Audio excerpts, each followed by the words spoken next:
How about drums? An instrument everybody loves.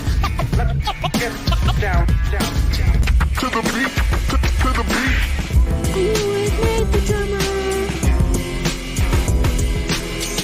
Hanging with Nate the drummer. Hanging with Nate the drummer.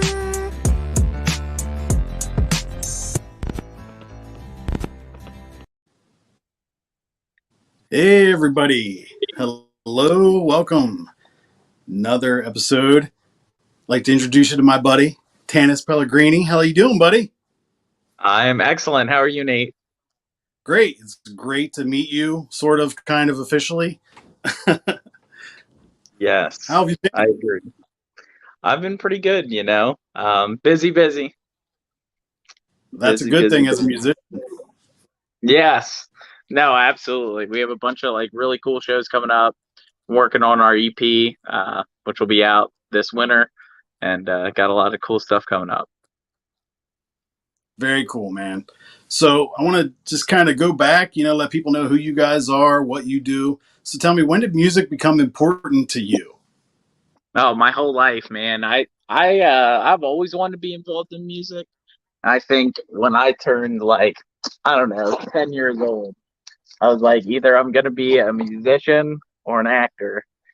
And I never went into the acting route, but I love making music, it's, I'm kind of like sports guy, but with music, music's my personality. And I mean that in the best way possible. It really is my life. There's nothing that feels the same to me as playing a guitar and writing music and even learning other people's music. I mean, it's just an amazing feeling. Would you rather do a cover or your own stuff? Definitely my own stuff. I do like covers though. It really certain covers more than others, like stuff I actually enjoy. Obviously I enjoy doing. But yeah, mostly my original stuff I enjoy the most. Is it hard for you to put yourself out there? No. The opposite. No? No, Really? yeah. I do occasionally think oh God, I hope somebody likes this, but within the past couple of years, especially with COVID, I've just really realized at the end of the day, even if nobody loves it, I love it, and that means something to me, Man, that is a healthy perspective. Yeah, I don't know. I've only recently adopted it. It used to be oh God, the world has to enjoy my music, and now it's if the world enjoys my music, that's just an added bonus to something I love doing. That's true. I try to look at it as in this world, you kind of get stuck into followers or listeners but as long as I see one person listen, I'm like, hey, that's all I needed, Yeah, I agree. Did you have an aha moment? Was there a band? Was there music that you heard that were like, that's it? Yeah, definitely. I mean, I grew up on my dad's a huge metalhead. Through all of his flaws, that's the one thing we've always bonded on is our love for rock and heavy music. So Metallica was the band for me growing up. Huge Metallica fan. I'll never forget the first time I remember listening to Master of Puppets in my dad's car. He had this old Chevrolet S10, and it only had a tape deck in it. So he had old rock tapes in there, rock and metal, and he put Master on. I was probably 4 or 5 years old, and we were going to run there. And I actually think to Blockbuster, honestly, because they used to get movies from there all the time. And I just remember the first time I heard that riff, or that I remember hearing that riff, and just being this is, I want to be able to do that. Yeah, I get it. I've been a drummer. My dad got me an antique drum kit when I was 6 at an antique flea market or whatever, and I just kind of started teaching myself and went from there. But my first Metallica was "Injustice for All." Yeah. I'm from the MTV generation, so seeing the video for one, Dude, there's a Jam. I don't. Do you ever see the Jam Yeah, video dude, where they're just yeah. dude, that's, that's my favorite Metallica album.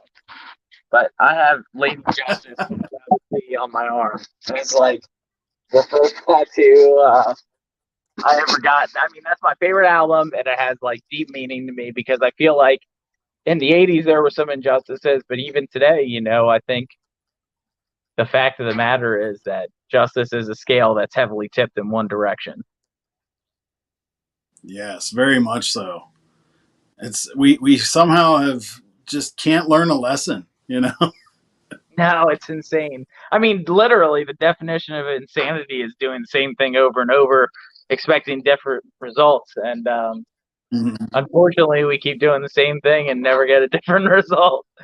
So, But we keep going. Why? What are we doing wrong? what are we? Where did I go wrong? I just don't understand. Who are these people? Yes, It's a very Seinfeldian kind of thing these days, for us smart folk. I Also, agree. we're observers, observe the 93rd, right? Oh You ever God, I hear love them? That's those good. guys. I love those guys Yeah, so much. Derek it's so great. jokingly, we played with them on New Year's, and he told me I like to wear florals a lot, and I had a floral and a suit on. And he said, "Dude, you look like my dad." And he's been calling me dad ever since, kind of like a little inside joke thing, which is hilarious because he's definitely older than me. But it's like, you know, I love those guys. I've looked up to them for years. I think they're guys that have stayed true to their sound and been doing Mhm. something awesome and original. Harley, your food's here, my love. They're about to knock on the door, so our dogs might go nuts. F dogs. It's life, Um, life of a rock star at home. listen, that's how it is, Hey, you got to eat, right? Yeah, exactly. Normally I cook actually, but today I was running a little late home from work, so I get it. got some good old So, takeout. speaking of your wife, how has she helped you in this process? Let's get you some brownie points. Oh, she's a big inspiration to me. I think a lot of musicians probably say this, but my wife is my muse. When I write a happy tune, it's definitely mostly inspired by her and our dogs. They're three, I guess, because there's two dogs of my favorite things on the face of the planet other than music. So we actually have like I don't know, like an Atreyu style power ballad situation I'm working on right now. It's gonna be really cool. That Like I that. basically wrote about how beautiful my wife is, that it's like terrifying that she's that beautiful and lovely to me. I know it's It's gross. it's the truth though. I mean, when it's almost like you're scared of how much more it's going to hurt, if things go Yeah, wrong. yeah, Yeah, absolutely. It's that I get it. internalized fear. Yeah, we put on ourselves. Yep, you got it. So, what was your band process? Because I've jammed with so many people that it's like, oh, we're going to be a band, and it fizzles out. How many times were you in a band before you played a real gig on stage?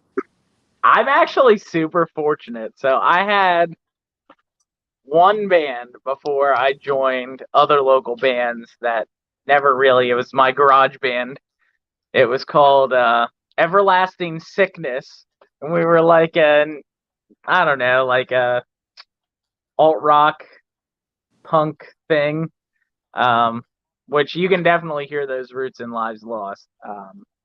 But we Mm, never even made it out of the garage. I mean, we couldn't find a drummer and just never took off. that's crazy. I know. I've Yeah. had so many. You are fortunate, let me tell you. Yeah, man. I definitely, you know, I kind of formed my own band, so I had that blessing. I was in one other local band, Ocean. Mm, And I really enjoyed working with those guys, and they were like a big stepping point where I was like, yeah, I like playing other people's music, but like I felt like my music was what I really wanted to be doing.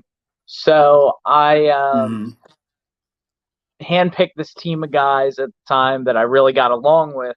They weren't necessarily the best musicians, but we became a Scarlet Sunset, and a Scarlet mm. Sunset kind of went through various lineup changes before we even recorded a song, but we did like a lot of underground metalcore shows. And A Scarlet Sunset became this thing where it was like, I don't think this name fits what this band is, like what it's going to be. And we went even more in that like melodic metalcore, heavy metal direction. We became Lasciate, which I think you knew about Lasciate. And Yeah. we're I mean, we're in the process of like kind of reforming. We'll see how that goes. You know, we're all in other bands now, but we still want to make some heavy freaking music that just is like, oh, you know, you want to beat up people. And Yeah, I liked what I heard, definitely, and that's all Mark Caruso needs is to be in another band, you know. yeah, absolutely. That guy and his band. That's crazy to think, because back in the day, you know, he was super anti side projects. I mean, Lars Ulrich and Joey Jordison are two of his favorite drummers. I don't think those guys ever really had a side project, you know. So I think that's Surprisingly, no. mindset. Yeah, that's ironic, isn't it? Yeah, because now he's in everybody's band, whether a fill-in or a permanent guy, you know, which is awesome. I'm super proud of Mark. He's come like a really long way as a drummer. He was one of the guys Definitely. I handpicked for Lasciate. He became a Scarlet Sunset's drummer toward the end of the Scarlet Sunset, and I always really liked his playing, and he's a great guy. I'm really fortunate to know him. I'm glad I actually hooked him and Ed up for him to join Lyndhurst. I was like, look, Mark's your guy. Hit him up. You know, he's not really he was in Thrashic at the time, and he didn't really have like a schedule thing. So it's insane to see him playing pop punk. I'm really stoked for him, you know. Yeah. He's got a mathematical way of playing, you know, that I, as a dumb drummer, I'm just like, whoa, you know. But Yeah, I appreciate Mark. He's like the Ed Allison of drumming. He's in multiple bands. You know, or he's striving to be. Yeah, absolutely. My drummer, Alan Thompson, he's a drummer's drummer, you know. He's like classical trained jazz drummer. Sometimes he overplays a little much. We're working on it, but the guy's insane. So I really, you know, the only other guy I had in mind for this band was Mark, and I think Alan moved back from Florida to Pennsylvania right before COVID in like early 2020. And when I found out he moved back, I was like, let's do this. We're doing it. We're doing the band, you know. Lives Lost was a thing that I'd been sitting on since like 2018. And it originally started out, it was going to be another heavy band. And the more I wrote the music, the more I was like, no, I got to get back to my roots. You know, I want to be like octane rock, but a little emo and alternative going in there with just a slight metal and core influence. And as that started to form, me and Alan were jamming the songs out, and it just kind of fell together, man. And then I, of course, had to involve my guitar player from Lasciate, one of my best and closest friends, Aaron Perry. I love that guy. He's fucking insane. Yeah. He's basically really good. He's Marty Friedman, dude. He's a local band, Marty Friedman. You know, I have no other way to describe the guy. He's insane, and he paints pictures with his guitar playing. I'm super stoked to have him on board. I found my bass player through an old mutual friend of mine, Nikki. It's actually her fiance, and he's just an absolute unit. You know, adding Josh Crayshawn to the band was one of the best things I've ever done. He's not even a bass player. Yeah, he learned bass just to be in Lives Lost. That's dedication. He's a drummer and a guitar player, mostly a drummer. He actually drums for local country act, Josh Morgan. So Josh is a great drummer. He was in a couple of pop punk bands back in the day. That's like his thing. But he was like, you know, I really love your music. I really clicked with you guys. I'm going to learn how to play bass. And he taught himself bass, and now is like one of the best bass players I know, which is insane to say. But I think his understanding of drums made him an amazing bass player. Honestly, if I was going to play any other instrument, bass. I think, yeah, because I end up hitting the bass like a drum, and it's just easier. And I'm left-handed, so that's kind of how I fake my way through a bass. Um, when I any instrument, I'm like, there's always a chance somebody can pick it up and try it and fake your way through it because at some point somebody invented this thing and nobody knew how to play it. You know, No, that's how I you're like to right. look at instruments. That's a really good way of looking at it, honestly. Mhm. It takes a little bit of that pressure off because you could watch 50 million great guitarists on here and you'd be like, I'm gonna put this back down. I'm gonna sell this. Same Now, with I drums, try to, anything. you know, I've done that in the past. And I really try not to do that now because some of these guys are absolutely insane. The way I really have been looking at guitar, looking at vocals, like write the best stuff I can write and like find my style and write good songs. I know that sounds so dumb, but like that's so important. I think a lot of these shred guys, Yeah. even a lot of these other local musicians, I think they forget, even bigger musicians, they forget to write good songs. They overdo it. I think Mm-hmm. people want good music that they can just throw on. They can either be super sucked into it or listen to it in the background. And it has the same effect. It drives you Mm-hmm. through the day and you connect with the lyrics and the melodies and it just clings to your heart. I think that's why the 80s are such a polarizing time, the 80s and the 90s, because they had music that was just like so based in melody and pop hooks. And it just became polarizing because rock music up to that point was not based in that. It kind of Mm-hmm. commercialized.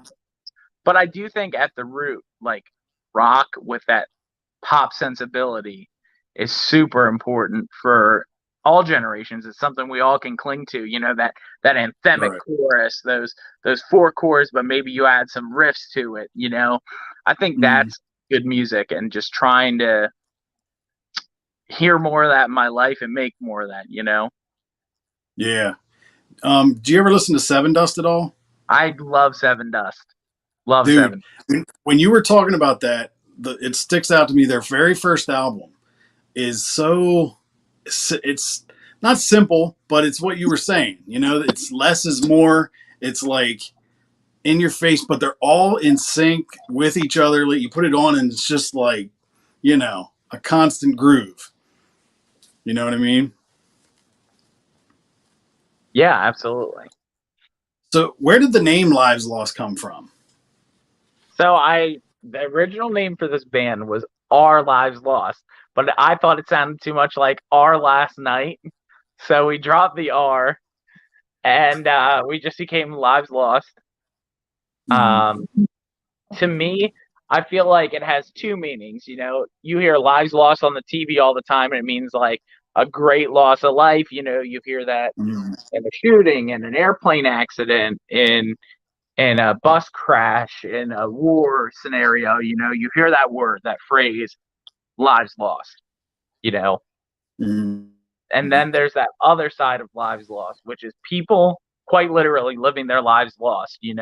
Lost wayward souls with rough childhoods that end up homeless or like people just going through life and not really knowing their direction. They live lives lost too. And I Mm-hmm. think that orphan kid that's living his life lost without even being gone.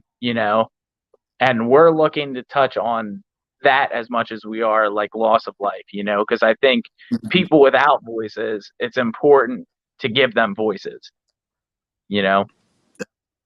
Definitely. What's your writing process? Do you, So do you it have the depends. music and then lyric, or Um, my wife's in the background. She says all day, every day writing. Sometimes I'll be out in public and I'll like it's hear a helpful? noise and I know this sounds so stupid and this is just how my brain works, but like I'll hear a cash register or I'll hear a beep and I'll just be like, I like that. And I'll try and find the pitch off of what I just heard and I'll be like, and I'll write like kind of hum something, and then I'll get home and I'll go up to my room and I'll get my guitar out and I'll kind of like write a melody off of that and just kind of go from there. I know that's dumb. Or sometimes obviously structured writing. I'll go out of my way and be like, okay, I'm gonna write a song today, and I'll kind of just mess around and play some riffs and see what sticks. Mhm. Or even see some riffs and see what sticks. Um, I write most of my lyrics before I even write the song. I write a lot of poetry, and that's kind of how a lot of our songs come to be. And then I just kind of change it as I need to per the song. Mm. That makes So sense. I have like a weird writing process. I have like 3 separate processes. Yeah, Sometimes they come together, sometimes they don't come together until the end. that makes sense. I get it, and I always love hearing other creative people hearing their process. That's why I like to ask that. Um, Yeah, and everybody I has get, different process. yeah, I'm sometimes I feel like I'm too creative for my own good. Where I think like that, because I'll write songs, I'll, think about how to do the podcast, what, you know what I mean? Whatever it is, it's like, there's always something going on in there. No, that's awesome. You struck me as a creative person the first time we met. I don't know. I'm pretty sure we met in person at the West York Inn Yeah. when we played with Yep. Lyndhurst, right? That's what I Yeah. That was thought. the first official Lyndhurst show. Yeah. Dino Paris, man, I got to tell you, I love all of you guys. All right. I want you to know that you are now part of my podcast family. All right. I believe in you. That's why I reached out to you. I saw you guys that night with Dinosaurs in Paris. I feel like a proud parent. Like, seeing Ed kill it, seeing you kill it. Just meeting you guys and being able to, and I thank you because, some weirdo comes up to you at a bar and is like, here, want to be on my podcast? But you were receptive. So I appreciate that. I was Yeah, out there, like I said, absolutely. out there trying to represent, because I do this for the love. I've been a drummer all my life, but I've always like either known people in bands, and it's like, what, when COVID hit, hey, why not? You guys are sitting at home doing nothing, need some sort of exposure, and so that's why I do it. No, that's an awesome reason to do it, Nate. Yeah, I believe in you guys, so it's not just like for content. For me, it's personal, and I follow you guys and believe in you guys, and if I can make it out, I'll come see so. No, that means a lot. I think I don't want to speak for the whole scene, but I think we all appreciate it. Yeah, man, and I love what Jason's doing over at the Kennel, the West York Inn. If you guys haven't been there, check it out, man. He's Absolutely. killing. That's hands down my favorite underground venue around here. Other than the only other place I think that's doing it right, doing it underground, keeping it real, keeping it for the fans.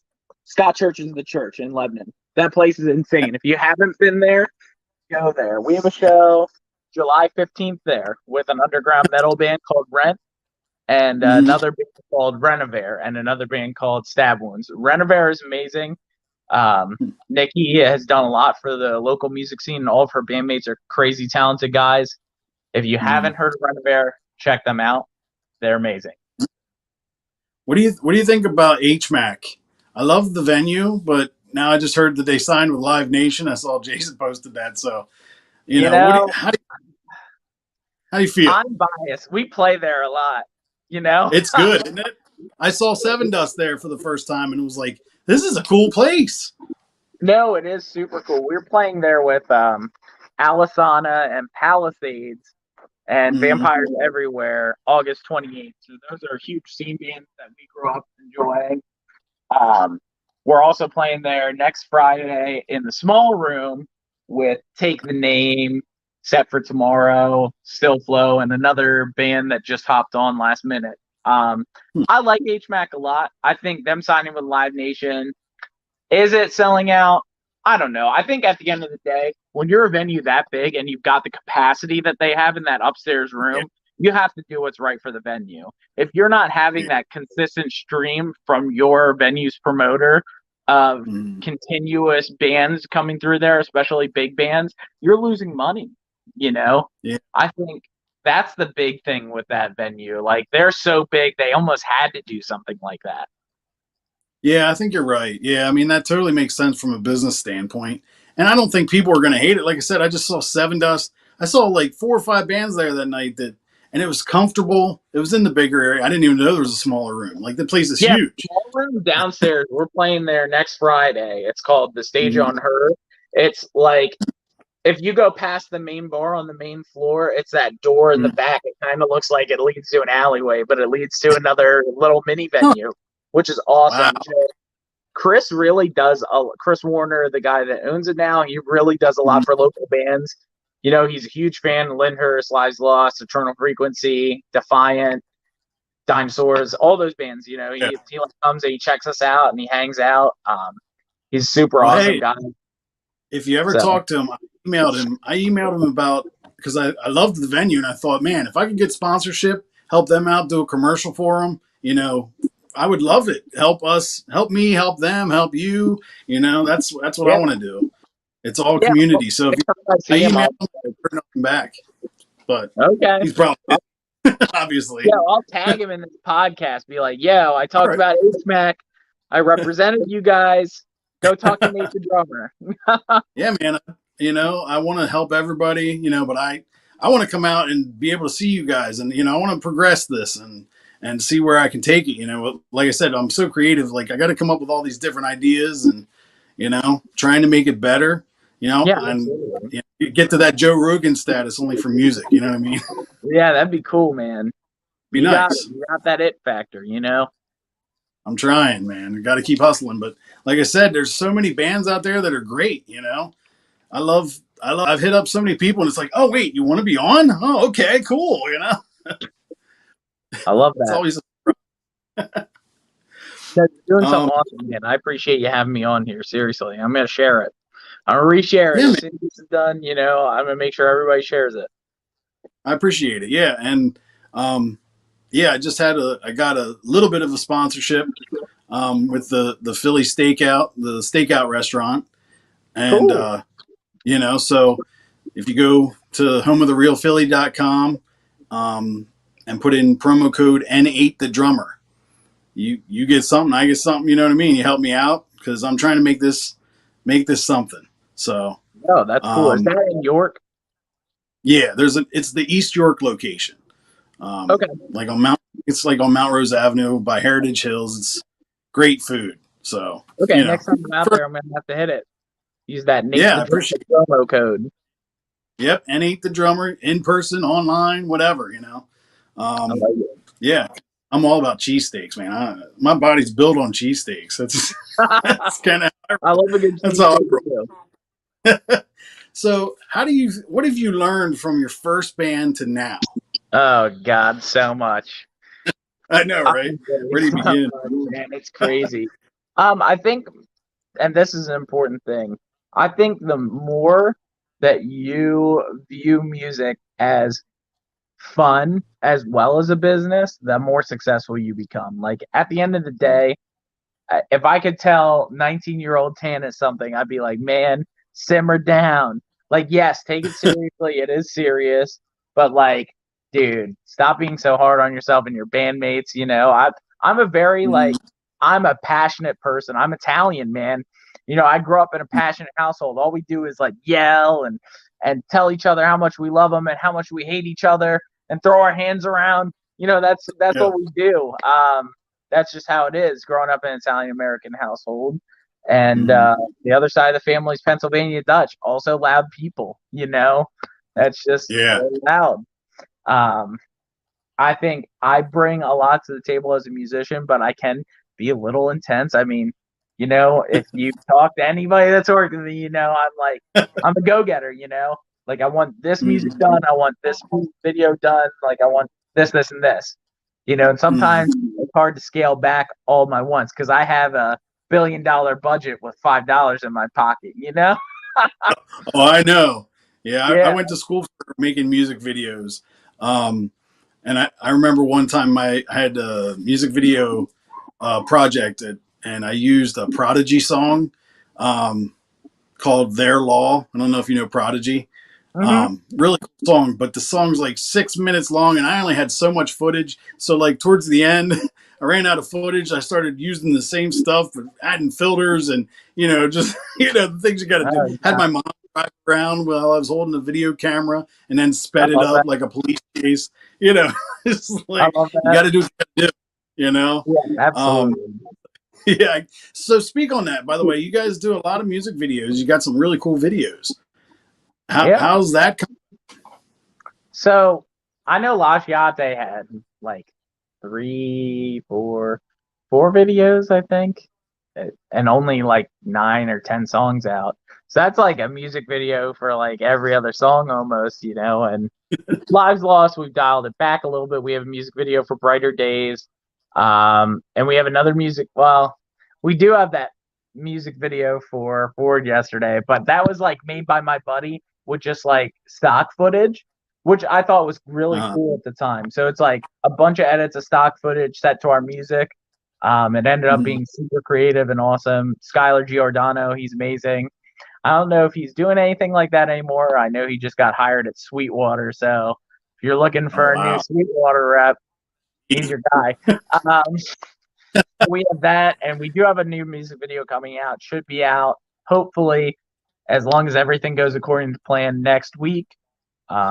It's called Letting Go of Ghosts. It's the first single off of our upcoming EP, A Portrait of Loss. We do have one more non-album single coming out in between now and then, called IED, which I'm really stoked on. We're gonna do a music Mhm. video for that one too.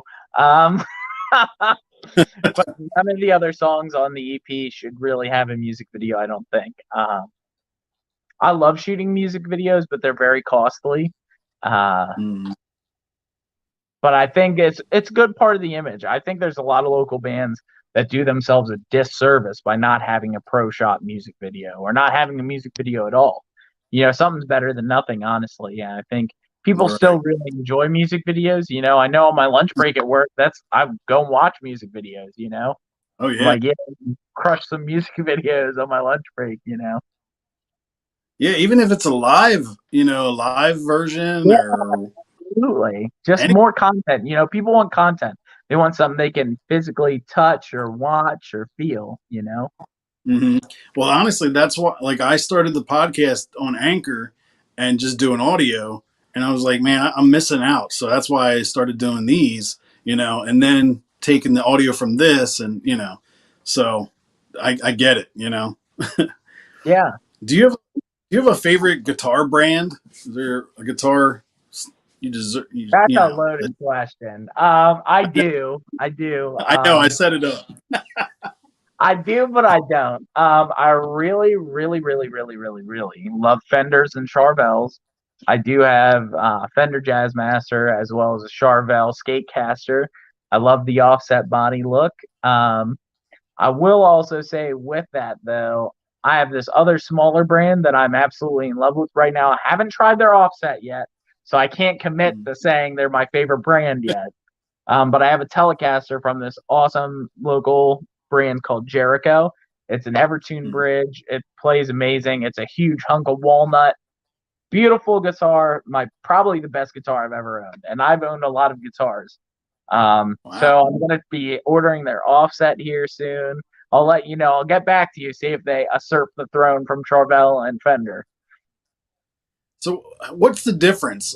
Because nowadays, like with effects pedals and stuff, how can you not just get the same sound out of every guitar? What makes the difference? So, I mean, I'm going to be honest with you. Realistically, you can because there's a lot of emulation, there's a lot of pickup options, a lot of pedal options.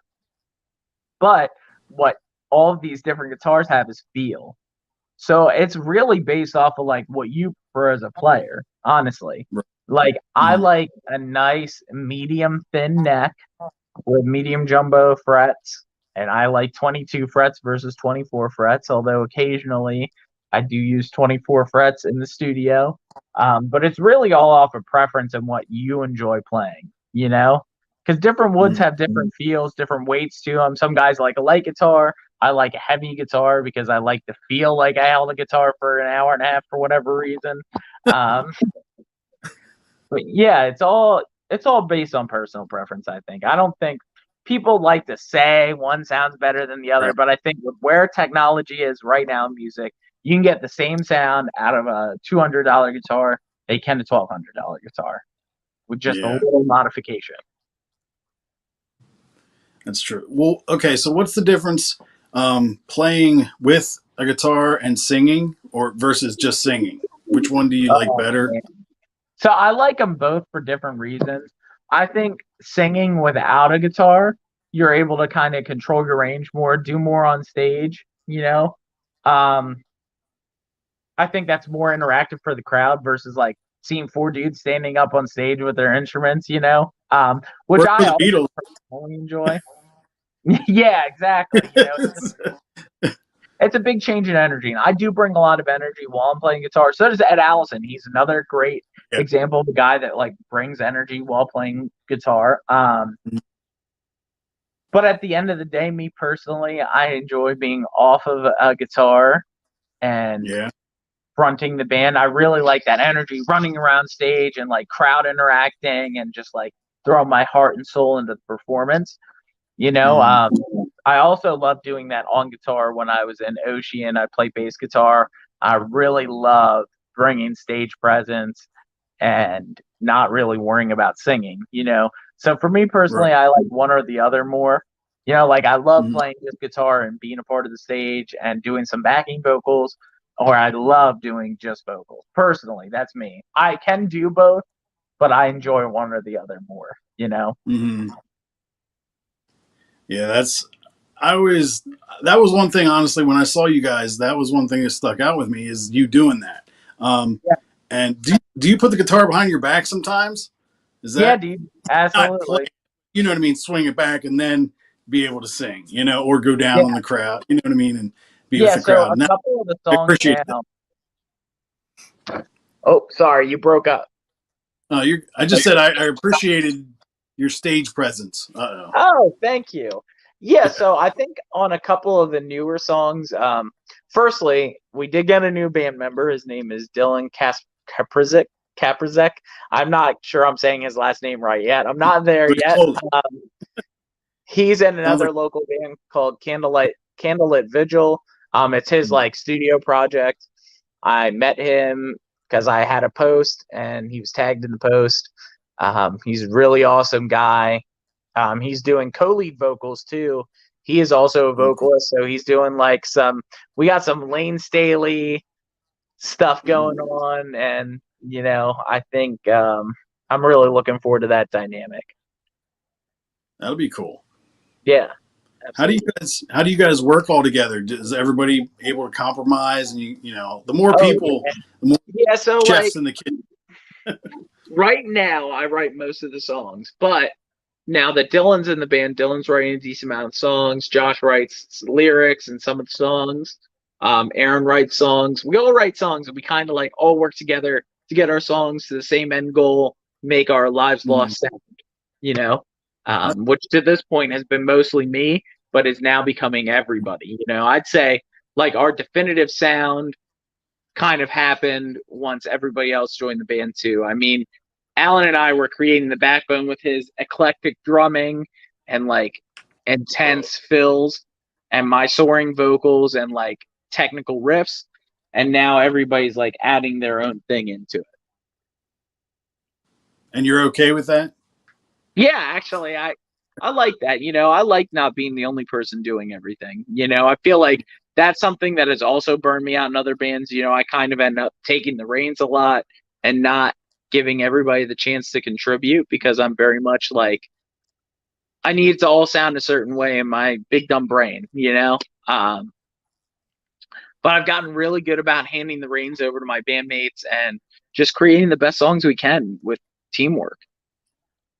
Yeah, I think honestly that's the best because I've been in bands where it's like what the lead singer says goes, and you have to fit his vision and whatever, and that doesn't you know it doesn't play well all the time. You got to have a little give, you know, at least you know let people think because that's where the fun comes in. Like when you start to jam with somebody and all of a sudden it just meshes, you know that emotion, that feeling that comes out when you all created this, and then the song stops, and you're like, "Wow, we just did that," you know. Yeah, And if no, you would have it's a given special up feeling. position a little, who knows what it would have been, you know? How if it would have been better or not? But the ability, I think, in a band to be able to do that, the compromise, it definitely helps. with a successful band. No, I agree. Yeah, and a lot of people don't get that. You know, No, it, I mean, it's taken me. I'm especially 25. Took me 6 years. glad you got it at all. You Thank you. know, I mean, yeah, because lead, especially like I always appreciate lead singers because like it's so emotional, especially you writing your own stuff and then putting it out there, and like when you wrote it, you were probably so raw feelings, and you Yeah. know, like you have to sing it and hope that people, you know, dig it, or you know, Yeah, it's or even tough. hearing criticism at all. It's got to be tough, Vocalists you know. that write their own stuff, I think it's the toughest job in the band, personally. Mm, Because you're letting yourself be super vulnerable. You're mm, writing lyrics that relate to your life or the life of your loved ones, and you just don't know if the world's going to like it or not. And I think yeah, between that and putting your voice out there and matching a melody to that thing that's already hard, just next level, man. It really is. yeah. Music. I mean, there's some songs that have really, like I said, I'm going through some stuff recently, but man, one song that I can't, some songs you can't listen to because it's so real with your situation that it rips your heart out. And thanks a lot, Totally. Ed Alice. I'm sorry for the way I am. Like, I can't do it. I can't, you know, Ed writes Now, too that good song's of a amazing. damn song. It is amazing. And you know, Dude, and every yeah, time that comes in, I can't. And seeing him do it live that first time was like, it's gut wrenching. It's such a good song, but man, that's a tough one for me. You know, no, it is, uh, man. When that chorus hits, and he comes in, he's and like, his "I'm stupid for the way yeah, I am." It just, and his oh, emotion at the end. The oh I'm yeah, sorry. absolutely. Rips I me agree. out, man. I agree. No, Gee, Ed's an amazing songwriter, an amazing musician, an amazing dude. Seriously. yeah, yeah. I love Ed. You know, I'll support him forever. Support you forever. I appreciate you. You know, Thank you're a good dude, man, and you know it's nice to see good dudes out there appreciating music still. It gives me hope. You know, does it give you hope for the future? Does you know because you get to hang out with all these good bands. Yeah, I think a lot of the local scene now is like super supportive. Yeah, you're like brothers. There's not many bands that I can think of off the top of my head that think they're holier than thou. There's a couple. Mm. I'm not going to name Yeah, any right. names because I give everybody the benefit of the doubt. And, I think every band has that phase where they think they're like bigger than they are and they kind of, walk a different walk and talk a different talk. But at the end of the day, you got to know your roots and where you came from. Right. Yeah, it's hard to, you know, people just keep hustling now. I'm really Yeah. amazed that you got like your constant shows, like show. How do you balance your personal life with, you know, That's the music? funny thing. I don't. No. That's That's another way honest. that my wife is like super compromising and just supportive. I mean, she realizes like this is something I love doing and she supports Mm, me every step of the way. I'm like, baby, I got a show Friday, Saturday, Sunday this week. And she's like, you know what? I knew what I signed up for. I love you. You're going to crush it. Go do it. You know, I really can't ask for a better partner. I'm getting choked up saying this, but like my wife is really, my best friend and my biggest supporter. And I really love Harley so much. So, yeah, that's awesome. And I can tell, you know, the couple of times I've seen you guys on Facebook together or whatever, I can tell you guys have that special thing, you know, so congrats for that. She seems cool as hell. she's cool as hell. Absolutely. She's a Do you ride have or any? die. You don't get many of those in this No, lifetime. no, you don't. Do you have any? What's your best versus your worst gig story? Oh God, we've had a lot of bad gigs, brother. I Um, figured. you know, worst ever gig we've ever had. Everything went wrong. It wasn't even our first gig. It was like a couple gigs in to Lives Lost. We ended up, thank God, there was only like 10 people there. I'm not gonna say what venue it was at. The sound guy was horrible. So on top of us having technical difficulties, the sound guy couldn't get his crap together. So we're like fighting this old head sound guy that has no idea what he's doing. Oh, And just absolutely going through a nightmare scenario. My dog Uh-oh. is howling. Somebody must be. Attack! I know. I'm podcasting. Sorry. I have special All guests. good. All good. What were we talking about? I'm so sorry, Nate. No, you're good. I know. Best Oh, and worst worst. experience. Oh, terrible Yeah. sound guy. Awful. And I'm saying, my guitar player's foot pedal board was not working. Couldn't figure out what was wrong with his chain. Middle of the set, he broke a string, Oh, and we were man. just like, I don't know how, but we salvaged it. But it was just terrible, man. And I remember loading out of that venue and thinking, man, I hope it never gets worse than this, And I was having some voice Yeah. cracks. It was just not good, because you get nervous when everything starts going wrong. You're like, Oh, yeah. you go to hit your high notes and you're like, Man, that's crazy. Yeah. What was Best the best? Oh, that's tough. We've had a lot of really good shows, honestly, and Mm, I'm not saying that as a cocky thing. Just like we've been right. fortunate and blessed to be a part The of a feeling. lot of amazing shows. Um, Mhm, So I have two. I have two best. mhm. Number one was Lasciate playing with August Burns Red and Ice Nine Kills at Lancaster Convention Center, and I think it was either 2017 or 2018. Amazing show. I mean, Wow.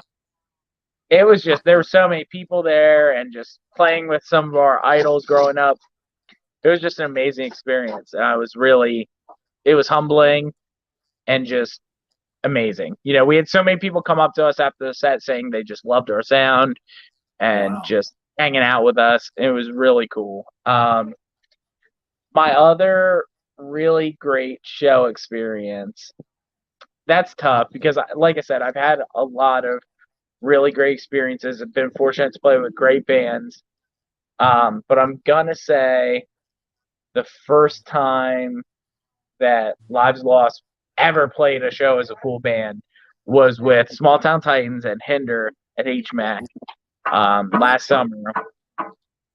And that being your first show, it's kind of like it sets a precedent, There was Yeah. a crap ton of people there. It was like the first show with no COVID regulations that we played. It kind of gave us like a pre-established name in the music scene from show Mhm. number one, setting that bar high. It was super awesome. Ed Allison actually filled in for us on that show. We didn't Oh, have a wow. bass player yet, and Oh, Ed got to be a part of Lives Lost history. So that's cool. It yeah, seems fitting. it does, man. It does. Ed's a good guy, man. He's filled in for Lives Lost, Lasciate. He's Yeah. he's There's God. no ego. There's no ego with Ed. You got to love Yeah, him. he's a great I can't guy. speak highly. He's another one that I feel like, proud dad or whatever, just watching him do his thing and all of you. It's like, I interviewed him a while ago. If you go back in my podcast and watch one, Ed Allison, just to see before all, cause he was just teasing about Lyndhurst. And so it's cool to see where it's going, just, yeah. Absolutely. And, that's why I love doing these. I love going back and looking at them and, and I'll look at this one and we'll see what's up, and how things change and, Absolutely. So would you rather play a large venue or a small venue? I love the small, intimate shows, especially when people Mhm. show up.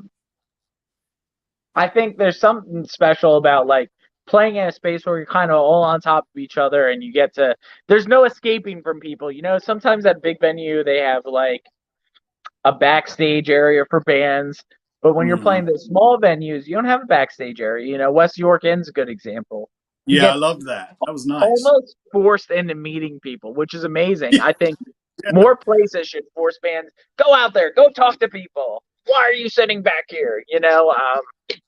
Yeah, that was really nice. Like you basically Remove walked the into sense of ego. the sitting area and the merch tables. I was like, oh, you want merch here? Sit and talk to the band. Yeah, no, it's super awesome. Yeah, I like that. Yeah, I really like what Jason's doing there. West York Inn, guys. Can't say it Check it enough. out. Can't say it enough. No, absolutely not. I wish I They're could get them amazing. for a sponsor too. I love Jason, and I actually the night I was there, I talked to Jason about him and I trying to start drumming. Start a band, doing something, but that guy's too busy. He ain't gonna do nothing. But He's but I would crazy. love to. He's crazy Absolutely. busy. Actually, we're I would love playing to. there again in October. I can't remember the day. We haven't announced it yet, so that's a Nate the Drummer podcast exclusive. We will be back in the West York Inn this October. So first and second week in October.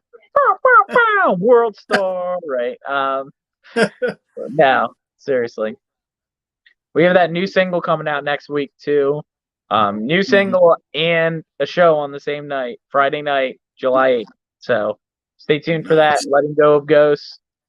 We're gonna be premiering that, opening the set with it on July 8th too. That'd be cool. Yeah, I'm stoked. Yeah, that'll be. Do you have any future or advice for future musicians? I should say.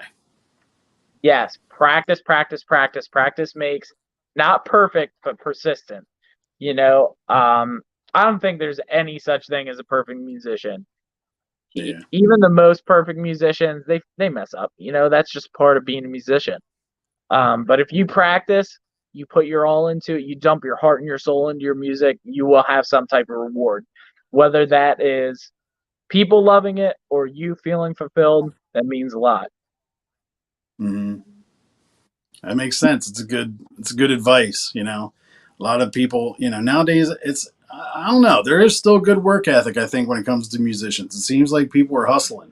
How do you Yeah, think you have to social hustle media? now more than ever, really, because Yeah.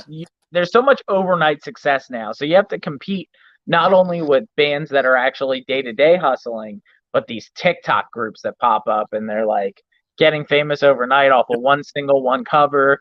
That's added competition. I think it's great that that's the age that we're in, but also it's like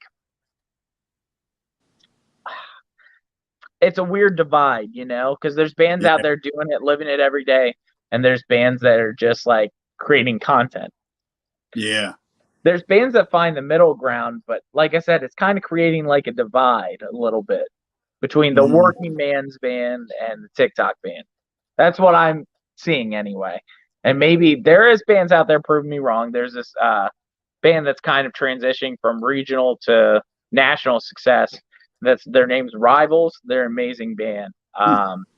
But they just recently started posting on TikTok, and because they already had a lot of music, a lot of content out, they're really Mm-hmm. like blowing up, which is good. I think that's acceptable, But if your only content's like 2 TikTok songs, you've lost my respect. Yeah, I agree. I was going to ask you, yeah, how do you think social media and stuff has changed? And you're right. It's so there's so many. You just and it's very give or take. Like I don't know. It's hard to find the balance of how do you get your content found. There's so many. I have Spotify, and there's just so many. Yeah, it's insane. And I'm a neurodivergent person, I have ADHD and autism. I think like that on Oh top wow. of how overwhelming social media already is, it's like an overload in the brain, man. And my buddy Jordan Sartor, I don't know if you've ever heard of him. He's amazing. He's on the autism spectrum. He has a song called Overload. It really encapsulates like how it feels to be out and about and be in that overload of modern life. Mm-hmm. How do you think your I lost the word for it now. Your adversity, we'll say, has shaped your music. How It's do you think? definitely Because different. yeah, I would think with autism. I mean, I know there's different levels, and there's different things that superpowers and strengths and weaknesses too. Everybody. Um, so I couldn't imagine, like I said earlier, putting yourself out there emotionally, and then having that on top. I don't know if I could do it. But do No, you it think is. that helped? I think music does help. I think like sometimes people out and about don't necessarily help because I think people get like this assumed version of you. Yeah. And I do come off as like really confident on stage, but and I have a confidence as a person, but sometimes I just want to like not wear that mask, you know? So when people meet me, I do feel the need to put that mask on, you know, more so than probably other people, because I'm Right. naturally like kind of not a strange dude, but like, you know, I'm different. You know, I Yeah. like comic books and like I know a lot of unnecessary information about weird animals that nobody cares about and like odd movie you know, I'm a trivia guy's wet dream, Mm. you know. I just know random stuff and I hyper focus on stuff more than other people. So like the way I have conversation isn't always the same as other people. Like they'll say something that seems like completely unrelated to what I'm going to say next, but it makes sense in my brain, you know. It's kind of annoying. Like I had a guy come up to me and talk about how his kid really liked my music as a young kid, um, but he wasn't coming out to the show because it was a 21 plus venue. And I was like, yeah, you should show him Elmo and Grouchland because that has some awesome songs. I don't know. It's just how my brain works, you know? And it was like, looking back, I just cringed at myself thinking like, man, I don't know where you pulled that out of, you know? Um, but that's just how it is sometimes, you know, and it's different. I think, you know, I am a normal guy on the surface, but you get to know me and you're like, oh man, this guy's all over the place. Dude, that's why we'll be buddies, because I'm the same way, man. I feel that I did stand up a couple times and I constantly look back at like, wow, I said that stuff and rant to random people. Like, oh, you don't know. You don't even know. Oh Dude, man. So I get it, you know. I totally get it. And I love that everybody now can be weird. You know, we're yeah, breaking down absolutely. barriers, you know, and No, it's awesome. Everybody should be able to be who we are, you know. I agree. Just yeah, just be. Just You be, know, man. I just love be. Chris Cornell is one of my favorite vocalists. And you know, and that Audio Slave song is "Be Yourself" is all that you can be. You know, it's like that's a lyric that always stuck with me. Chris Cornell, Audio Slave, some of my Yeah. favorite musicians. You know, I think that's rings true. Just be yourself. Yeah. Yeah, man. What a loss. We lost so many good artists, but I know, everybody man. has their time and purpose, you know? Absolutely. You know, if they stayed too long, then we'd be like, ugh, you know? But it is what it is, you know? What are we going to do? So tell me about the EP. Don't you guys have an EP and a full album coming out? Yes, yes. So we have like over an Ooh. album's worth of material written. Um, I'm not gonna announce that yet because it's very top secret. It's top secret. It's I an just, amazing theme. I don't think anybody's done something like this before, to my knowledge, and it's just got to sit in my brain for now. But the EP is also important. It's a concept album called A Portrait of Loss. It's about mm, one guy and how he affects five similarly different people's lives through his dealing with the grieving process of losing a loved one. Kind of about mm. like how their lives intertwine with this grieving guy's life. Hmm. I like it. Like an onion, peeling back the layers. Yes. Yep. Huh? Get out of my Like swamp. Shrek. Yep. No.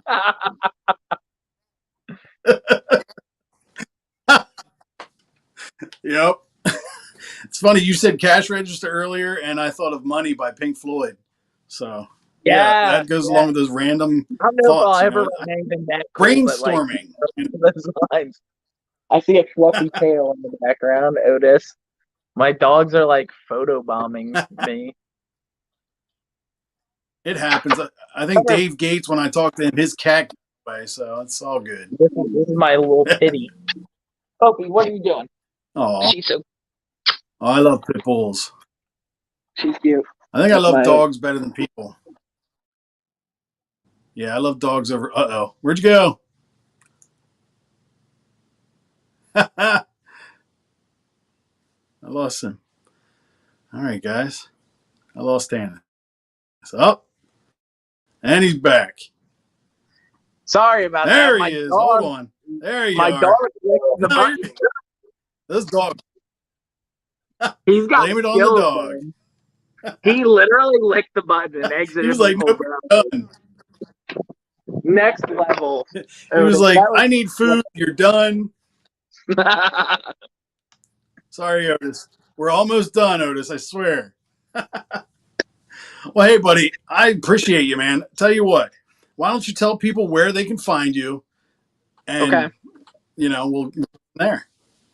All right. So, firstly, you can follow at Lives Lost Band on all social media platforms. On Twitter, we're just Lives Lost. I don't know how that happened. But Lives Lost Band on Instagram, Facebook, YouTube, and TikTok. And just Ironic. at Lives Lost on Twitter. Yeah, I know. We just started that. I haven't even posted anything on it yet. So, Well, I have a TikTok too where I just do stupid music videos to songs I like, so I can't say yeah, anything. I like that. I like that. Yeah, like I said, we haven't posted on it, but we made one. We're conforming, which is not very post-hardcore grunge of us. Yeah. Also, my Instagram is at abandoning Tanis. Oh no, I'm sorry. It's at Tanis is lost now, and yeah, it's at Tanis is lost. It used to be at abandoning Tanis, but now it's at Tanis is lost for Lives Lost, of course. I'm all over. I'm on YouTube too, at Tanis Pellegrini Music. I also have a solo album that I've been working on for years that I think I'm finally hitting the studio with Hayden, the guy that did our Lives Lost single Brighter Days and A Promise. It's going to be like a folk alternative situation. So stay tuned for that. And that's what I got, guys. We got shows July 8th at HMAC in the small room, July 15th at Scott Church's The Church, and August 28th with Alisana and Palisades. Come on out and hang out with the Lives Lost guys. Yes, please. And then if not, check them out on Apple. And we're going to put music on the Anchor episode. So there's plenty. Get out there. We're on Spotify, Apple Music, Amazon Music, YouTube Music. We're on it all. Go stream us. Yep. Make them blow up. We're going to blow up the internet like Kim Kardashian. I like it. Maybe. Let's Kim K. Yeah, maybe not, but we'll try. All right, buddy. Well, thank you. I appreciate you coming on, hanging out with me, and spread the love. It was a blast. Spread the love indeed. See you later, Nate. All right, buddy. Thank you. Have a good night. Thanks, you too, brother. Go feed the dogs. I am. He's getting PO'd. Bye, Otis. Bye, Harley. All righty, guys. Have a good one. All right, guys. What a great guy. Please go check Lives Lost out everywhere. All right. Go check him out. Tanis is such a great guy. If you listen to that, if you're not inspired after that, well, I don't know. But he's out there working so hard. So go check him out, and I'll see you guys next time. Thanks for tuning in. I appreciate you.